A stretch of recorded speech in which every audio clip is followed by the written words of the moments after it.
Hi friends, present మనమైతే కాకినాడ మీద నుంచి అన్నవరంకి వెళ్తున్నాం. వెళ్ళే దారిలోనే చాలా అంటే చాలా కొత్త విషయాలన్నీ కూడా మీకు అందరికీ నేను చూపిస్తాను. జర్నీ అనేది చాలా ఇంట్రెస్టింగ్ గా ఉంటది చూడండి.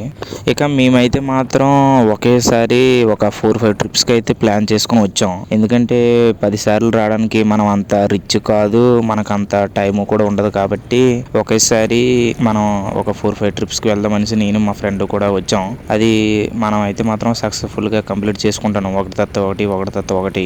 ఇక ఇవన్నీ కూడా మనం వచ్చి ఒక 4-5 ఇయర్స్ అయితే అవుతుంది. ఇవి ప్రెజెంట్ ఇవన్నీ చూసి దర్శించుకుంటే మాత్రం మనకి చాలా అంటే చాలా విషయాలు అన్నీ తెలుస్తుంటాయి. ఇక మేమైతే మాత్రం అన్నవరం వచ్చేసాం ఫ్రెండ్స్. ఇక ఎంట్రన్స్ అయితే మాత్రం చూడండి, ప్రతి గుడి దగ్గర కూడా ఎంట్రన్స్ అనేది కలెక్ట్ చేస్తున్నారు ఫ్రెండ్స్. అది కొంచెం తక్కువైనా ఎక్కువైనా సరే అమౌంట్ అనేది మాత్రం బైకులకి అయితే ఒక రేటు, కార్లకి అయితే ఒక రేటు, బస్సులకి అయితే ఒక రేటు అనేది ఇక్కడ పెట్టారు. ఇక రండి పైకి వెళ్దాం. ఇక బండి మీద మాత్రం జర్నీ అనేది బాగుంటుంది ఫ్రెండ్స్, ఈ ఘాటీలంటే అయితే మాత్రం. ఎందుకంటే ఆ డ్రైవ్ చేసేటప్పుడు అంత చుట్టూ కొండలు లోయలు ఉంటాయి. మనకి అడ్వెంచరస్ గా ఉంటది. కొంచెం ఇలాంటి ప్లేసుల్లో డ్రైవ్ చేసేటప్పుడు మాత్రం అన్ని కండిషన్లు ఉంటే మాత్రం ఇట్లాంటివి చెయ్యండి ఫ్రెండ్స్. ఎందుకంటే కొంచెం మిస్ అయినా సరే ప్రాణాలకి మాత్రం రిస్క్ అయితే చాలా అంటే చాలా ఎక్కువ ఉంటది. అందుకే అన్ని కండిషన్ లో పెట్టుకోండి. ఇక మనమైతే మాత్రం ఫస్ట్ 2 ట్రిప్స్ చాలా అంటే చాలా బాగా అయిపోయి. అది ఫస్ట్ మనదైతే మాత్రం శ్రీశైలం, దాని తర్వాత ఏంటో విజయవాడ వెళ్ళాం. దాని తర్వాత అలా మనం చిన్న ప్లేస్లన్నీ తిరుక్కొని ఇక మూడోది మనం అన్నవరం వస్తున్నాం. చాలా అంటే చాలా బాగుంది ఫ్రెండ్స్ లైఫ్ లో. నాకైతే మనం చాలా రోజుల తర్వాత, ఎందుకంటే రొటీన్ లైఫ్ చేసి చిరాగున్నది. అందుకే ఈ టైంలో అయితే మాత్రం ఈ ట్రిప్ అనేది వేసాం. ఇక మనం వచ్చేది మాత్రం అన్ సీజన్ కాబట్టి ఇంకా భక్తుల రద్దీ అనేది లేదు. అది సీజన్ లోగానే వస్తే మాత్రం ఇక ఇంత ఖాళీగా అయితే మాత్రం ఉండదు. ఇక స్ట్రైట్ గా వెహికల్స్ వస్తుంటే మన ముందు కూడా వెహికల్స్ అనేవి వెళ్తూ ఉంటాయి. గ్యాప్ అనేది లేకుండా భక్తులు అయితే మాత్రం తిరుగుతూనే ఉంటారు. మనం ప్రశాంతంగా దేవుణ్ణి దర్శించుకోవాలంటే మాత్రం అన్ సీజన్ లో వెళ్తే మాత్రం ప్రశాంతంగా మనకు నచ్చినంత సేపు గుళ్ళో ఉండి అంతా చూసుకొని ప్రశాంతంగా దర్శనం అయితే చేసుకోవచ్చు ఫ్రెండ్స్.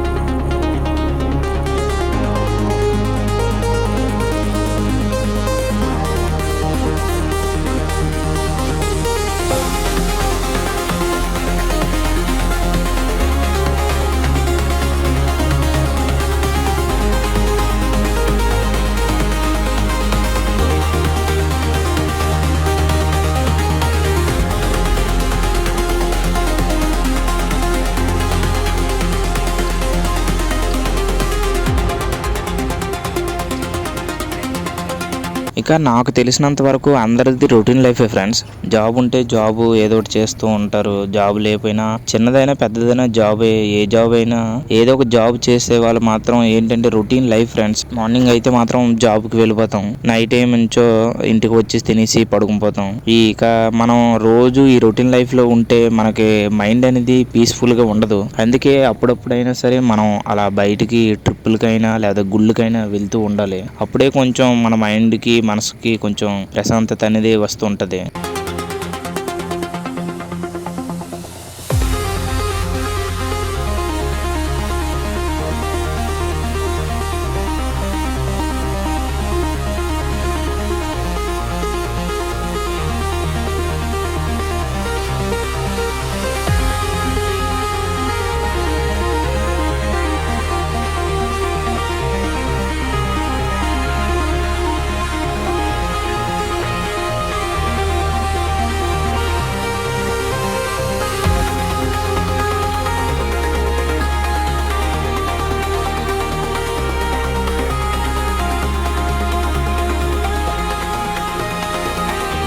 ఇక మనమైతే మాత్రం ఫ్రెష్ అప్ అయిపోయి గుడి లోపలికి అయితే స్టార్ట్ అయిపోతున్నాం. చూడండి, ఒక 2 పళ్ళు సెట్లు అయితే తీసుకున్నాం.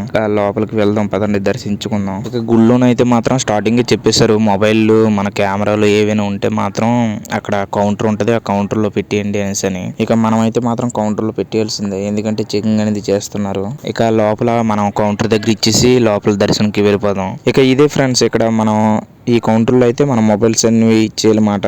గుడి లోపల అనేది మనం కెమెరాతో రికార్డ్ అనేది చేయకూడదు. దానివల్ల ఏంటంటే కెమెరాలకి ఇక్కడ కౌంటర్ ఇచ్చారు, ఆ కౌంటర్లో పెట్టేయాలి మన మొబైల్స్, కెమెరాలు గట్టి ఏమైనా తెచ్చుకుంటే. ఇక గుడి బయటనైతే మాత్రం ఎవరైనా మన దర్శనం అయిపోయిన తర్వాత అవి తీసుకొని మనం గుడి చుట్టుపక్కల అన్ని కూడా తీసుకోవచ్చు.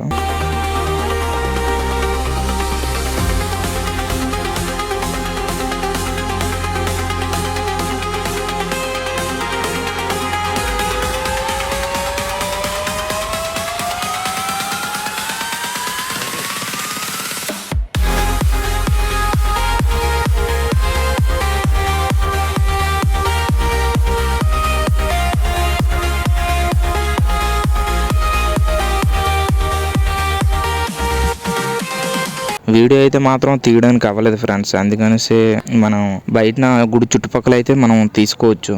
రండి పోనీ అక్కడైనా మీకు క్లారిటీ చూపిస్తాను.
ఇక మా వాడు గుడికి వచ్చాం కాబట్టి ఇక్కడ ఇంటికి ఏవైనా పట్టుకెళ్ళడానికి ఇక్కడ షాపుల కాడికి వచ్చాం. ఇక్కడ చూడండి మా వాడైతే మాత్రం చేతికి కట్టుకునే తాళ్ళు, ఇక ఖర్జూరం, శనగలు ఇటువంటి చిన్న చిన్న ప్రసాదాలు అనేవి కొంటున్నాడు. ఎందుకంటే మనం ఇంత దూరం వచ్చామంటే మాత్రం పట్టుకుని వెళ్ళాలి ఫ్రెండ్స్. ఎందుకంటే మన రిలేటివ్స్ కానీ ఎవరికైనా మన ఫ్రెండ్స్ కానీ ఇక దేవుడు కాబట్టి ఇవి ఇస్తూ ఉంటారు. ఇక మా వాడు కూడా ఒక 4-5 తాళ్ళు అనేవి కొంటున్నాడు. ఇక మా వాడు అందుకే షాపింగ్ అనేది చేస్తున్నాడు. ఇక మనం అలా చుట్టూ వీడియో అనేది షూట్ చేస్తాను. ఇక గుడి అనేది చూడండి ఫ్రెండ్స్ ఎంత ప్రశాంతంగా ఉందో. భక్తులు రద్దీ అనేది లేదు అస్సలు.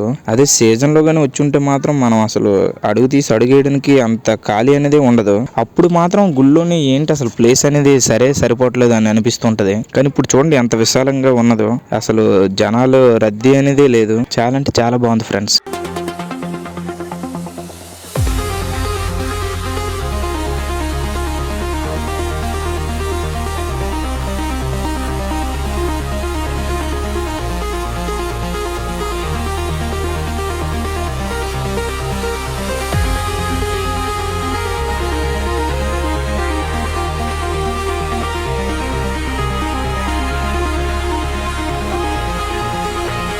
ఇక ఇదేమో చూడండి ఫ్రెండ్స్. ఇక ఇక్కడ అన్నవరంలో అయితే 2 బిల్డింగ్లు ఉంటాయి, అన్నదాన సత్రాలు.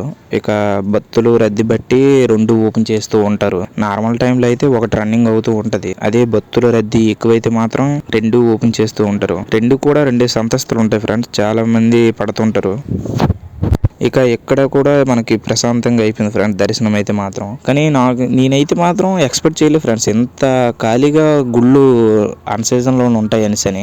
చాలా అంటే చాలా బాగుంది ఫ్రెండ్స్. మనకి ఫ్యామిలీలతో ఏంటంటే ప్రశాంతంగా దర్శనం చేసుకోవాలని ఉంటుంది అందరికీ కూడా. కాకపోతే అందరూ జనాలు ఎక్కువ మంది భక్తులు వెళ్ళేటప్పుడు వెళ్తుంటారు. అందరూ కూడా సీజన్లోనే వెళ్తుంటారు. దానివల్ల ఏంటంటే గుళ్ళకి వెళ్ళి ఇసిగిపోతాం. ఎందుకంటే భక్తులు రద్దీ గట్ట ఎక్కువ ఉండి దానివల్ల తోపులాట్లు గట్ట జరిగి చాలా అంటే దర్శనం కూడా మనకి 4-5 అవర్స్ పడుతుంది. మనకి ప్రశాంతత ఉండదు దేవుని చూడడానికి. అదే ఇటువంటి అన్ సీజన్ లో వెళ్తే మాత్రం చాలా అంటే చాలా బాగుంటుంది ఫ్రెండ్స్. మనకి అక్కడ ఎంతసేపు అయినా సరే వెయిట్ చేసి దేవుని దర్శించుకోవచ్చు. అంత ప్రశాంతంగా చూడొచ్చు. మనకి ఇంకా రెండో ఇబ్బంది అనేది ఉండదు. నేనైతే మాత్రం అన్ సీజన్ లో వెళ్తేనే బెటర్ అని అంటాను ఫ్రెండ్స్. ఇక మన సబ్స్క్రైబర్లు ఎవరైనా మాత్రం నిజంగా వెళ్ళాలి అనుకుంటే మాత్రం అన్ సీజన్ లోనే వెళ్ళండి ఫ్రెండ్స్ ఏ గుడికైనా. ఎందుకంటే ఎందుకంటే అప్పుడు వెళ్తేనే మనకి ప్రశాంతంగా దర్శనం అనేది అవుతుంటది. ఇక మన వ్యూవర్స్కైనా మన సబ్స్క్రైబర్స్కైనా నేను ఒకటే చెప్దాం అనుకుంటున్నాను ఫ్రెండ్స్. చాలా మందికి ఏంటంటే రైడింగ్కి వెళ్దాం, ఇంకా మనం అక్కడికి ఇక్కడికి తిరుగుదాం అనేసి చాలా మందికి ఉంటది. దానికి ఏంటంటే మన ఫ్యామిలీ వాళ్ళు సపోర్ట్ చేయరు, ఇక మన ఫ్రెండ్స్ కూడా సపోర్ట్ చేయరు. వీలైనంత మటుగా ఏంటంటే సింగిల్ గా వెళ్ళండి ఫ్రెండ్స్, లేదంటే ఇద్దరు అయితే మాత్రం వెళ్ళండి, కొంచెం సపోర్ట్ గా ఉంటారు. అదే మనం గ్రూపులతో వెళ్దాం అనుకుంటే మాత్రం ఇప్పటికీ ఎక్కడికి వెళ్ళలేము ఫ్రెండ్స్, అది మాత్రం మీరు తెలుసుకోండి. నేను చెప్పింది ఇంకా ఒకటే ఫ్రెండ్స్, లైఫ్ మాత్రం ఎక్స్ప్లోర్ చేయండి. ఎంత ఎక్స్ప్లోర్ చేస్తే అంత మంచిది లైఫ్ మాత్రం. ఎందుకంటే ఫ్యూచర్ లో మనకి మ్యారేజ్లు అయిపోయిన తర్వాత, ఇక ఓల్డ్ ఏజ్ వచ్చిన తర్వాత ఏంటంటే మనం ఇంకా ఏమీ చేయలేదు అనే కంట మనం ఏజ్ ఉన్నప్పుడే అన్ని చేస్తే బెటర్ అనేసి నేను అనుకుంటున్నాను.